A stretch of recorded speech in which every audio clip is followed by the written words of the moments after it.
الله الرحمن الرحيم. الحمد لله رب العالمين، والصلاة والسلام على أشرف الأنبياء والمرسلين وعلى آله وصحبه أجمعين. قال الله سبحانه وتعالى: ألا بذكر الله تطمئن القلوب. قال النبي صلى الله عليه وسلم: نعمتان مغبون فيهما كثير من الناس، الصحة والفراغ، أو كما قال صلى الله عليه وسلم. Alhamdulillah, syukur kepada Allah Subhanahu wa taala kerana Allah Subhanahu wa taala beri peluang kepada kita untuk kita usahakan atas kehidupan akhirat kita lagi. Kerana peluang untuk kita usahakan atas kehidupan akhirat kita adalah di dunia ini. Dan dengan nyawa yang Allah Subhanahu wa taala beri, sekaligus peluang untuk kita usahakan di dunia ini apa-apa yang kita nak tanam di akhirat nanti. Kerana mafhum hadis Nabi sallallahu alaihi wasallam, ad-dunya mazra'atul akhirah, atau kama qala sallallahu alaihi wasallam. Dunia ini adalah tempat cucuk tanam di akhirat. Maknanya apa-apa yang kamu usahakan di dunia ini, maka kamu akan lihat hasil di akhirat. Yauma idzin yasdurun nasu ashtatan liyuraw a'malahum, faman ya'mal mithqala dzarratin khairan yarah, wa man ya'mal mithqala dzarratin syarran yarah. Hari yang mana akan ditunjukkan semua amalan-amalan manusia. Maka barang siapa yang melakukan kebaikan sebesar zarah, dia akan melihat hasil dia. Dan barang siapa yang melakukan amalan keburukan walaupun sebesar zarah, maka dia akan melihat hasil dia. Jadi setiap apa yang kita lakukan dekat dunia ini, semuanya akan menghasilkan apa-apa hasil di akhirat, sama ada baik ataupun buruk. Jadi untuk itu kita masih lagi berada di dunia ini. Jadi peluang kita untuk membina kehidupan akhirat masih ada lagi. Jadi untuk itu kita kena syukur banyak kepada Allah Subhanahu wa taala. Walaupun apa keadaan kita sekalipun, tapi kita masih ada peluang lagi. Selagi kita ada kat dunia ini, kita masih ada peluang lagi untuk kita baiki kehidupan kita di akhirat, yang mana selama-lamanya. Peluang untuk kita hidup, kan? Kita boleh pilih kehidupan kita nak macam mana. Maknanya kehidupan di akhirat yang selama-lamanya. Macam mana kita nak pilih? Kita kena usaha sungguh-sungguh di dunia ini. Kalau kita buat perkara yang menyebabkan rahmat Allah Subhanahu wa taala, maka syurga tempat kita. Kalau kita selalu buat perkara yang menarik murka Allah Subhanahu wa taala, menyebabkan kemurkaan Allah Subhanahu wa taala, wa'alaikumsalam min zalik. Kalau Allah Subhanahu wa taala tak ampunkan kita, cukuplah dengan satu dosa pun untuk Allah Subhanahu wa taala masukkan kita ke dalam neraka. Jadi untuk itu kita sentiasa berjaga-jaga dengan amal-amal yang menyebabkan dapat menarik rahmat Allah Subhanahu wa taala. Jadi insya-Allah kita akan sambung bab yang seterusnya daripada kitab Jami'u Amalil Yaumi wal Lailah. Bab yang seterusnya ialah bab mengenai hifzul lisan bis-samti, memelihara lidah dengan berdiam diri. Di hadis Abdullah bin Amr radhiyallahu anhu qala qala Rasulullah sallallahu alaihi wasallam, man samata najar, rawahu Tirmidzi. Hadrat Abdullah bin Amr radhiyallahu anhuma meriwayatkan berkata, Rasulullah sallallahu alaihi wasallam bersabda, barang siapa yang diam, maka sesungguhnya dia telah terselamat ataupun dia telah berjaya. Imam Ghazali rahmatullah alaih beritahu bahawa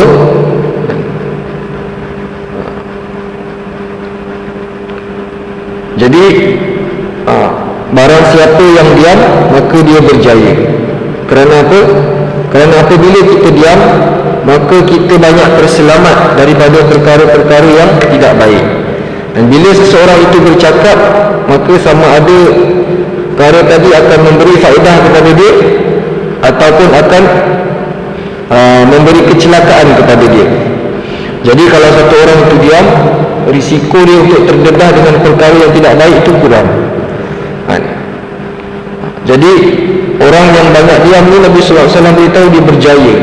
Apa keadaan dia pada tempatnya. Apa makna diam kat sini? Makna diam kat sini ialah berdiam diri daripada perkara yang Allah Subhanahu wa taala tidak suka. Berdiam diri daripada mengumpat, berdiam diri daripada berkata pasal orang, berdiam diri daripada fitnah, berdiam diri daripada berbohong, berdiam diri daripada cakap yang tidak perlu, ma la ya'ni, perkara yang tidak perlu. Kalau percakapan yang sia-sia ni bukan kita kurangkan, kita memang kena tinggalkan. Bukan amalan orang beriman nak berkata dengan berkata sia-sia walaupun sedikit, kan? Dia akan meninggalkan perkara yang sia-sia. Ini sifat orang yang beriman. Jadi perkara yang tak perlu kita cakap, kita tak cakap. Kita cakap perkara yang perlu. Dan hadis yang lain dari hadis Imran bin Husain radhiyallahu anhu, anna Rasulullah sallallahu alaihi wasallam qala maqam ar-rajuli bis-samti afdalu min ibadati 60 sanatan, rawahu al-Baihaqi fi Syu'abil Iman. Hadrat Imran bin Husain radhiyallahu anhu berkata bahawa Rasulullah sallallahu alaihi wasallam bersabda, kedudukan seorang yang diam, kedudukan seorang yang diam, yang ini dia selalu berdiam diri daripada perkara-perkara yang buruk, perkara-perkara yang Allah Subhanahu wa taala tidak suka, adalah lebih baik daripada beribadat selama 60 tahun. Kedudukan seorang lelaki yang diam adalah lebih baik daripada beribadat selama 60 tahun. Berdiamnya seorang lelaki lebih baik daripada beribadat 60 tahun. Maknanya dia sentiasa berdiam diri daripada perkara-perkara yang dimurkai oleh Allah Subhanahu wa taala. Sentiasanya dia diam daripada perkara-perkara yang buruk. Maka perbuatan ini lebih baik daripada beribadat selama 60 tahun. Maksudnya apa? Maksudnya lebih baik daripada orang yang beribadat selama 60 tahun tapi dia tidak diam daripada perkara-perkara yang tidak disukai oleh Allah Subhanahu wa taala. Maka orang yang tak ibadat tadi itu tapi dia berdiam diri daripada perkara-perkara yang dimurkai oleh Allah Subhanahu wa taala lebih baik daripada orang yang beribadat tetapi dia tidak berdiam diri, cakap apa dia suka, kan, tanpa usul periksa. Akan perintah Allah Subhanahu wa taala dalam surah Hujurat, kan, in ja'akum binaba'in fatabayyanu, kan, in ja'akum fasiqun binaba'in fatabayyanu. Sekiranya datang kepada kamu wahai orang-orang yang beriman sebarang berita, maka periksa dulu, jangan terus sampaikan. Cukuplah dalam mafhum hadis Nabi SAW yang lain, mafhumnya cukuplah untuk satu orang itu digelar pendusta apabila ia menyampaikan semua perkara yang dia dengar. Cukuplah untuk berkata dia seorang yang berdusta, kan? Kalau dia menyampaikan semua perkara yang dia dengar, maknanya dia tak periksa dulu ini mana betul mana salah, dia sampaikan je semua, tak kira, kan?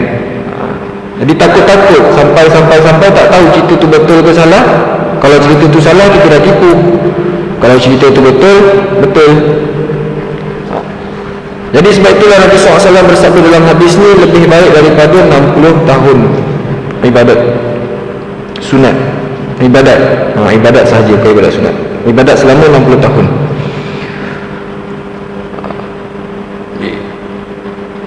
Imam Tirmidzi rahmatullahi alaihi berkata, dalam ibadat ni satu orang tu takkan terselamat daripada perkara-perkara yang meluputkan amalan tadi. Kan, mungkin ada apa-apa dan sebagainya. Dan kelumputan ibadat tadi, kelumputan amal tadi, rosak-rosak amal tadi akan dapat dihilangkan, akan terselamat daripada kelumputan tadi dengan sebab diam. Kenapa? Seperti mana hadis yang dah lalu tadi, kan, man somatan aja, barang siapa yang diam maka dia selamat. Maka ibadat-ibadat ni dia akan terselamat daripada keluputan-keluputan ataupun perkara-perkara yang merosakkan, perosak-perosak ibadat tadi akan terselamat apabila satu orang itu diam. Jadi ini antara kelebihan diam, menjaga lidah dengan berdiam diri. ولحديث أنس رضي الله عنه عن رسول الله صلى الله عليه وسلم قال يا أبا ذر ألا أدلك على خصلتين هما أخف على الظهر وأثقل في الميزان قال قلت بلى قال طول الصمت وحسن الخلق والذي نفسي بيده ما عمل الخلائق بمثلها رواه البيهقي في شعب الإيمان. Hadis riwayat Anas radhiyallahu anhu meriwayatkan bahawa Rasulullah sallallahu alaihi wasallam bersabda, wahai Abu Dzar, Mahukah kamu aku tunjukkan kepada dua perkara yang mana dua perkara ini ringan di atas belakang, ringan untuk dibuat, perkara yang ringan tetapi berat di mizan, berat di timbangan, yakni perkara yang mudah kita amalkan tapi memberi kesan yang besar, memberi impak yang besar kepada neraca timbangan kita di akhirat nanti. Maknanya dengan sebab amalan yang sikit, masa yang singkat, modal yang kecil, tapi menghasilkan ganjaran yang besar, habuan yang besar. Maka Hadrat Abu Dzar radhiyallahu anhu berkata, ya bahkan wahai Rasulullah, Nabi sallallahu alaihi wasallam bersabda, sentiasa berdiam diri ataupun memperbanyakkan diam dan akhlak yang baik demi zat yang jiwaku di tangannya, demi zat yang jiwaku di tangannya, yakni Allah Subhanahu wa taala.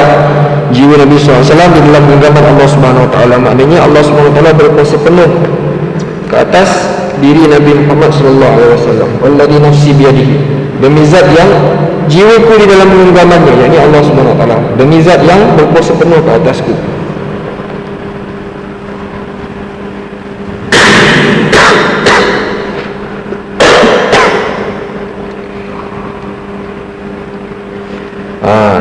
Tidak ada orang yang boleh tidak ada orang yang makhluk-makhluk yang beramal seumpama dengan ni. Maknanya tidak ada amalan lain yang boleh menandingi dengan dua amalan ni, banyak diam dan berakhlak baik. Ma'anil al-khalaiqu bimithliha, tidak ada yang boleh tandingi amalan-amalan ini. Amalan-amalan yang lain tak boleh nak tandingi amalan ni. Semana-mana hamba pun, kalau dia buat perkara ni, maka dia akan menjadi orang yang, dia akan jadi amalan ni berat di timbangan.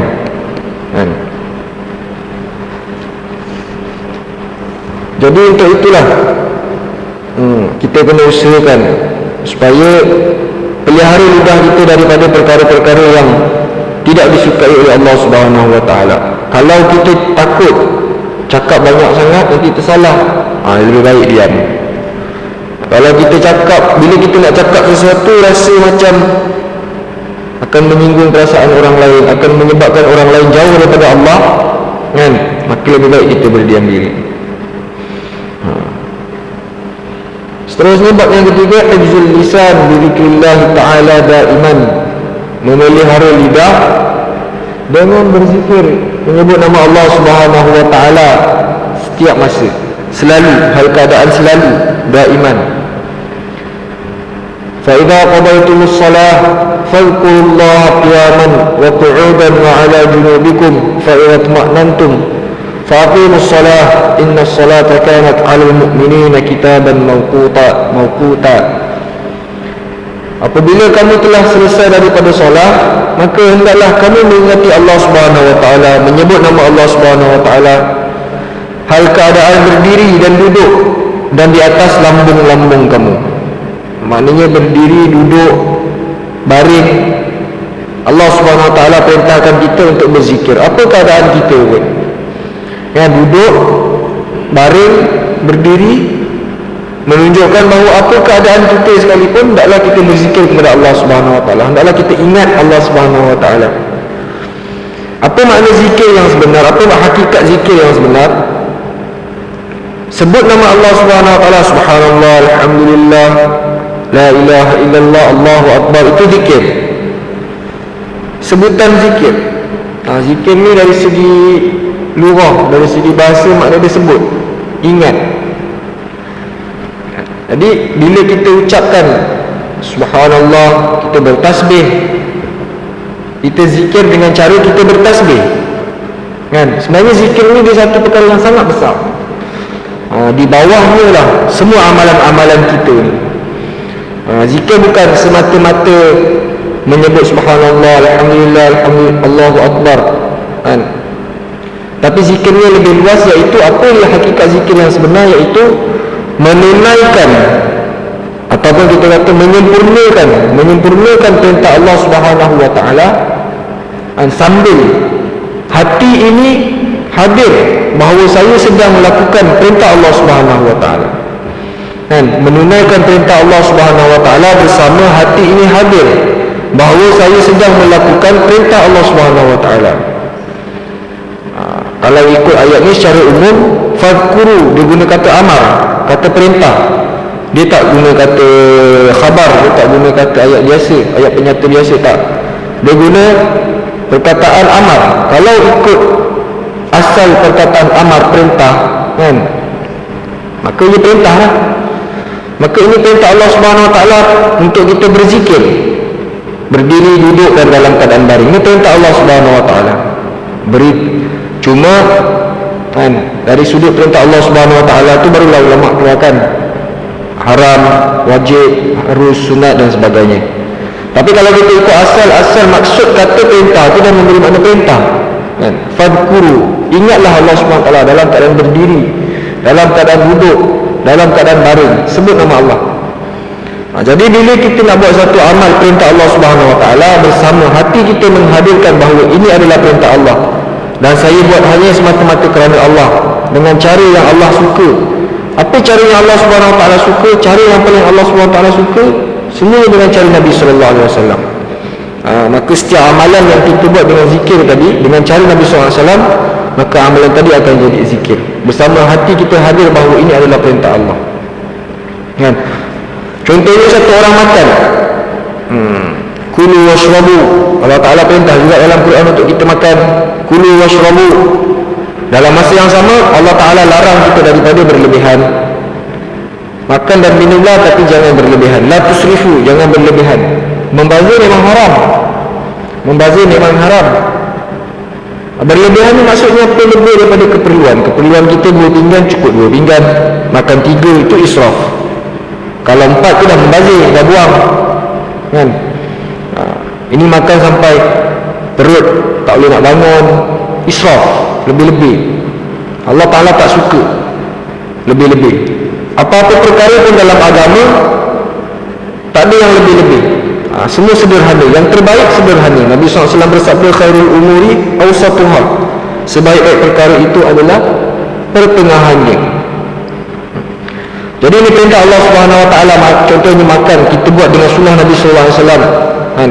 Sambil kita menghadirkan hati bahawa ini adalah sunnah Nabi sallallahu alaihi wasallam, dan sambil dalam hati lagi kita menghadirkan bahawa saya makan dengan cara Nabi sallallahu alaihi wasallam ini adalah perintah Allah Subhanahu wa taala dan ini adalah kesukaan Allah Subhanahu wa taala.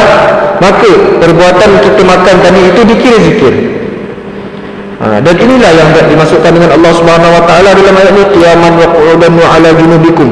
Kalian baring, duduk, berdiri, semuanya dalam keadaan mengingati Allah Subhanahu wa taala. Dalam keadaan kita lakukan dengan cara yang telah ditunjukkan oleh baginda sallallahu alaihi wasallam. Cara yang Nabi sallallahu alaihi wasallam, cara yang Allah Subhanahu wa taala suka, kan? Jadi kemudian Allah Subhanahu wa taala berfirman, apabila kamu telah tenang, maka dirikanlah solat. Sesungguhnya solat itu adalah tanggungjawab ke atas setiap orang yang beriman, kan? Adalah solat-solat yang telah difardukan. Dan Allah SWT berfirman dalam ayat yang lain, alladzina amanu wa tatma'innu qulubuhum bi dzikrillah, ala bi dzikrillah tatma'innul qulub. Orang-orang yang beriman dan orang-orang yang tenang hati mereka itu dengan zikir, mengingat kepada Allah Subhanahu wa taala. Ketahuilah bahawa dengan mengingati, dengan menyebut nama Allah Subhanahu wa taala, hati akan menjadi tenang. Hati akan menjadi tenang itu tak boleh nak cerita kat orang, kan? Kita buat zikir, kita betul-betul doa kepada Allah, usaha betul-betul sehingga Allah Ta'ala bagi hakikat zikir kepada kita, dan ketenangan yang tidak boleh digambarkan yang Allah SWT akan berikan. Tatma'innul qulub, tenang, relax, tenang. Jadi untuk dapatkan hakikat ketenangan ni, kenalah dapatkan hakikat zikir. Ini bagaimana hakikat zikir? Setiap masa dan keadaan kita buat, kita fikir apa perintah Allah ke atas saya pada waktu ini. Kadang-kadang dalam satu masa perintah Allah Subhanahu Wa Taala itu bertindan, bertindan, kan? Bertindan macam-macam. Tapi dengan sebab ilmu, dengan melalui perantaraan ilmu lah, kita akan, satu orang tadi akan dapat dahulukan mana satu amal yang nak didahulukan. Sedangkan dulu perintah, tapi disebabkan desakan masa, mana yang perlu didahulukan. Jadi itu tuntutan ilmu. Jadi, dan zikir ini sebenarnya dia sebenarnya menolak, dia membantu kita untuk mengamalkan apa-apa yang kita telah belajar. Sebab tu ilmu dengan zikir ni dia tak boleh dipisahkan. Satu orang yang berilmu ni, dia akan terzahir keilmuan dia bila dia berzikir. Maknanya orang yang berilmu ni maknanya orang yang mengetahui perintah Allah Subhanahu Wa Taala dan dia mengamalkan perintah Allah dalam masa yang sesuai dan tepat. Ini maknanya orang yang berilmu. Bukan dia tahu banyak maklumat saja semata-mata, tidak. Maka orang berilmu ni dia tahu setiap saat dan keadaan ketika ni apa perintah Allah pada saya pada waktu ni, dan dia utamakan yang mana. Inilah peranan ilmu. Jadi bila satu orang tidak mengingati Allah Subhanahu Wa Taala, bagaimana mungkin untuk dia dapat amalkan ilmu dia, kan? Tapi orang yang sentiasa fikir dia, risau dia, bimbang dia, kan? Dia fikir bagaimana nak sempurnakan perintah Allah. Perkara ini yang mendorong dia, zikir ini yang mendorong dia untuk menjadi satu orang yang berilmu. Yang mana berilmu tadi mendekatkan diri dia kepada Allah Subhanahu Wa Taala. Dan itulah tujuan kita belajar ilmu, untuk mendekatkan diri kepada Allah Subhanahu Wa Taala, untuk mengenal siapa yang mencipta kita, siapa yang memelihara kita, siapa yang berkuasa penuh ke atas seluruh alam, seluruh dunia ini. Dan dalam hadis Nabi SAW yang lain, oleh hadis Mu'adz bin Jabal radhiyallahu anhu, qala Rasulullah sallallahu alaihi wasallam, laisa yatahassaru ahlul jannati illa ala sa'atin min rabbihim lam yadhkurullah ta'ala fiha. Rawahu Tabrani fi al-Mu'jam al-Kabir wal Baihaqi fi Syu'ab. Mu'adz bin Jabal radhiyallahu anhu berkata, Rasulullah sallallahu alaihi wasallam bersabda, ahli syurga ni dia tidak akan menyesal, tak akan berasa rugi, melainkan ke atas satu waktu, satu ketika, satu saat yang berlalu pada mereka, yang mana dalam saat tadi mereka tidak mengingati Allah Subhanahu Wa Taala. Kat syurga nanti menyesal, kenapalah satu saat berlalu tanpa aku menyebut nama Allah, tanpa aku mengingati Allah. Alangkah baiknya kalau dalam dunia ini setiap masa, saat dan ketika kita dalam keadaan berzikir kepada Allah. Jadi untuk capai hakikat ini tidak susah, mudah, iaitu kita cari setiap sunnah Nabi SAW dalam setiap masa dan keadaan, dan kita amalkan sunnah Nabi SAW dalam setiap masa dan keadaan. Maka insya-Allah dengan asbab kelakuan ini, Allah Ta'ala akan kira kita berzikir setiap masa dan keadaan. Jadi untuk itu sentiasalah cari sunnah-sunnah Nabi SAW setiap masa dan keadaan. Pada waktu siang, apa sunnah Nabi SAW pada waktu siang? Apa yang Nabi buat pada waktu siang? Apa yang Nabi buat pada waktu malam? Jika Nabi berjalan macam mana? Nabi masuk tandas macam mana? Nabi keluar tandas macam mana? Nabi makan macam mana? Nabi minum macam mana? Jadi bila kita lakukan sebagaimana yang dilakukan oleh Nabi SAW, bahkan dalam pakaian sekalipun, bagaimana Nabi pakai, kan? Dalam percakapan.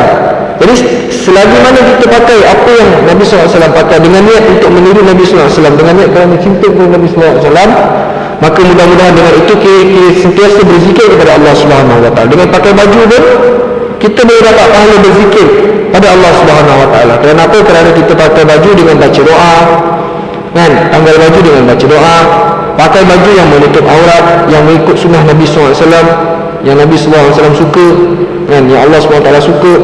Maka dengan cara itu pun setiap masa dan keadaan kita telah berzikir kepada Allah Subhanahu Wa Taala. Dan untuk orang yang berzikir kepada Allah Subhanahu Wa Taala ni, Allah SWT janji untuk hati dia tenang. Dan ala bizikrillah tatma'innul qulub. Jadi untuk itu kita sama-sama lah usahakan bagaimana setiap saat kita akan membuahkan hasil yang baik di akhirat. Semoga Allah Subhanahu Wa Taala beri kita taufik, kan, untuk kita usahakan kehidupan akhirat kita lagi. Dan hadis yang terakhir, hadis Ibnu Abbas radhiyallahu anhu, beliau telah berkata, Nabi sallallahu alaihi wasallam telah bersabda, qala Nabi sallallahu alaihi wasallam, ni'matani maghdubun fihima katsirun minan nas, as-sihhatu wal faragh, rawahu Bukhari. Hadrat Ibnu Abbas radhiyallahu anhu berkata, Nabi sallallahu alaihi wasallam telah bersabda, dua nikmat yang manusia selalu lalai daripadanya. Banyak manusia lalai daripadanya. Yang pertama sihat, yang kedua lapang. Dua nikmat ni, sihat dan lapang ni, dua nikmat ni yang selalu manusia lupa, selalu leka. Ini dua modal yang paling besar sekali untuk tanam tanaman kita di akhirat. Tapi dua benda ni lah yang menyebabkan manusia selalu lupa. Jadi semoga Allah SWT hindarkan kita, elakkan kita daripada jadi orang-orang yang lupa, yang tak reti nak guna nikmat Allah SWT. Semoga Allah SWT bimbing kita untuk kita gunakan segala nikmat yang Allah Ta'ala bagi ni untuk kita bawa diri kita dan bawa seluruh umat kepada Allah SWT. Itu insya-Allah apa-apa yang kita dengar, dapatlah kita ambil iktibar, amal dan sampaikan insya-Allah. Subhanallah wa bihamdihi, subhanakallahumma wa bihamdika, asyhadu an la ilaha illa anta, astaghfiruka wa atubu ilaik. Subhana rabbika rabbil izzati amma yasifun, salamun alal mursalin, walhamdulillahi rabbil alamin.